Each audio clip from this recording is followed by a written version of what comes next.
ધોરણ 6 વિષય વિજ્ઞાન પાઠ 3 વસ્તુઓના જૂથ બનાવો। આ પાઠમાં ઘણી બધી પ્રવૃત્તિ છે। એમાંથી અમે એક પ્રવૃત્તિ લીધી છે, તેનું નામ છે પદાર્થો પાણીમાં તરે છે કે ડૂબે છે। મારું નામ હેનિસ। મારું નામ વંશ। મારું નામ દર્શન।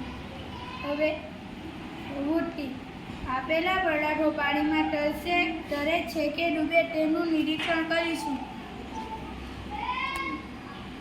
આપણે ખીલીને ચાવીના પાણીમાં નાખીશું। જો આપણે જોઈ શકીએ ચાવી પાણીમાં ડૂબી ગઈ છે, કારણ કે પાણી કરતાં ચાવીનું વજન વધુ છે।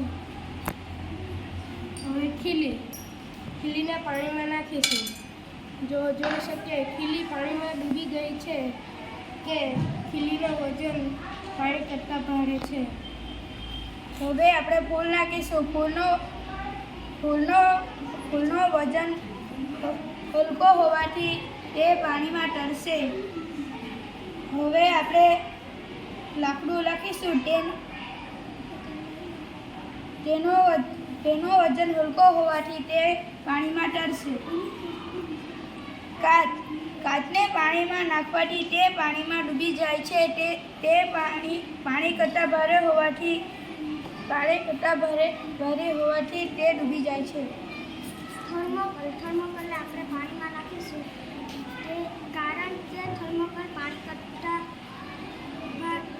હલકું છે, તે ડૂબી ન શકે। પથ્થરને પાણીમાં નાખીશું, કારણ કે પથ્થર પાણી કરતાં ભારે છે,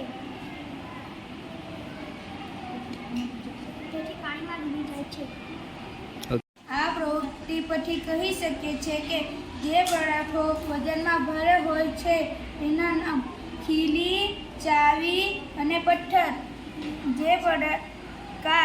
જે પદાર્થો પાણી કરતાં હલકા હોય છે તે પદાર્થોના નામ થર્મોકોલ, લાકડું અને ફૂલ।